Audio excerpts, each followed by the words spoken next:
Hi friends, మనం ఈ వీడియోలో చికెన్ స్నాక్స్ ఎట్లా చేసుకోవాలనేది చూద్దాము. చికెన్ స్నాక్స్ అంటే పిండి అది ఇది కలిపి కాదు, పిండి అవి ఏవి కలపకుండానే ఓన్లీ ఫ్రై చేసిన దాంతో మంచిగా తినేటట్టుగా కర్ర ఉంటాయి. తింటుంటే కూడా అంత మంచిగా అవుతాయి. దీనికి మనం కొంచెం ఆయిల్ ఎక్కువ పోసుకోవాలి, ఎందుకంటే చికెన్ డీప్ ఫ్రై చేయాలి కాబట్టి కొంచెం ఆయిల్ ఎక్కువ పోసుకోవాలి. ఎక్కువ పోసుకొని కొంచెం ఇట్లా పెద్ద బండి అనుకో హాఫ్ కేజీ చికెన్ కూడా ఒకటేసారి వేస్తున్నాము. వేసి అంటే ఆయిల్ కొంచెం ఎక్కువ అనుకో కొంచెం మంచిగా ఫ్రై అవుతుంది. ఇట్లా ఫస్ట్ పక్కలకు అంటకుండా కలుపుకోవాలి. పక్కలకు అంటింది అనుకో అతుక్కుంటుంది, మాడిపోతుంది. ఇట్లా కొంచెం కలుపుకుంటూ ఫ్రై చేయాలి. కొంచెం టైం పడుతుంది కానీ మంచిగా ఫ్రై చేయాలి. మీకు క్లియర్గా చూపిస్తున్నా. ఇట్లా ఈ కలర్ రావాలి, బొక్కలు కూడా కొంచెం నల్లగా అవుతాయి. ఇట్లా ఈ కలర్ వచ్చినాక మనం తీసి సపరేట్ చేసుకోవాలి. దాంట్లోని మంచిగా ఫ్రై కావాలని చెప్పి తొందరగా కావాలని మంట పెద్ద పెట్టారనుకో పైన మాడిపోతే లోపల ఉడకవు. మనం తర్వాత ఇది మొత్తం చికెన్ మొత్తం తీసేసిన తర్వాత ఆయిల్ ఉంటుంది కదా, ఆయిల్ని కొంచెం తక్కువ అంటే వేరే దాంట్లోకి వంపుకొని మనం కొద్దిగా అంత ఆయిల్ పెట్టుకోవాలి. ఆల్రెడీ అది డీప్ ఫ్రై చేసినాం కాబట్టి ఆయిల్ మనం ఇట్లా వేరే దాంట్లో వంపుకొని కొద్దిగా అంత ఆయిల్ పెట్టుకోవాలి.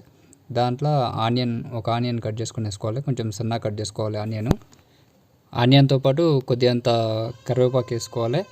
కరివేపాకు వేసుకొని కొంచెం ఆనియన్ మంచిగా ఫ్రై అయ్యే వరకు కలుపుకుంటూ ఫ్రై చేసుకోవాలి మాడిపోకుండా. ఇప్పుడు ఇది ఫ్రై చేయడం కూడా చాలా తొందరగా అయిపోతుంది. ఆల్రెడీ చికెన్ ఫ్రై అయిపోయింది కాబట్టి మనకి దానికి ఎక్కువ టైం పట్టదు. ఇట్లా ఆనియన్ మొత్తం మంచిగా ఫ్రై చేసుకోవాలి.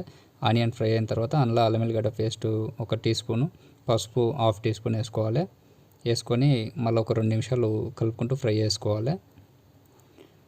ఇట్లా అల్లం వెల్లిగడ్డ పేస్ట్ వేసినాక ఫ్రై చేసుకుంటే అది స్మెల్ రాదు, బాగుంటుంది. అందుకని చెప్పి ఇట్లా వేసుకొని కలుపుకుంటూ ఫ్రై చేసుకోవాలి. మిరపపొడి 1 టీ స్పూన్ వేసుకోవాలి. కొంచెం అంత సాల్ట్ వేసుకోవాలి. తర్వాత ధనియాల పొడి 1/2 టీ స్పూను, జీలకర్ర పొడి 1/2 టీ స్పూన్ వేసుకోవాలి.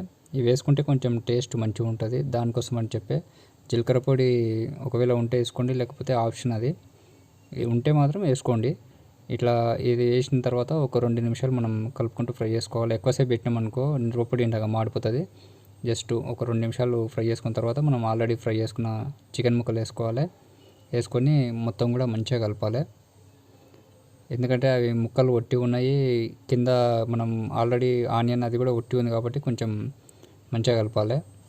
ఇట్లా మొత్తం కలిపినాక ఒక 5 నిమిషాలు మంటని చిన్నగా పెట్టుకొని ఫ్రై చేసుకోవాలి. తర్వాత కొద్దిగా అంత గరం మసాలా వేసుకోవాలి, కొంచెం అంత చికెన్ మసాలా వేసుకొని లాస్ట్కు కొంచెం పుదీనా ఆకు వేసుకొని ఒకసారి మొత్తం కలిపి మళ్ళీ ఒక 2 నిమిషాలు పెట్టి దింపేసేయాలి.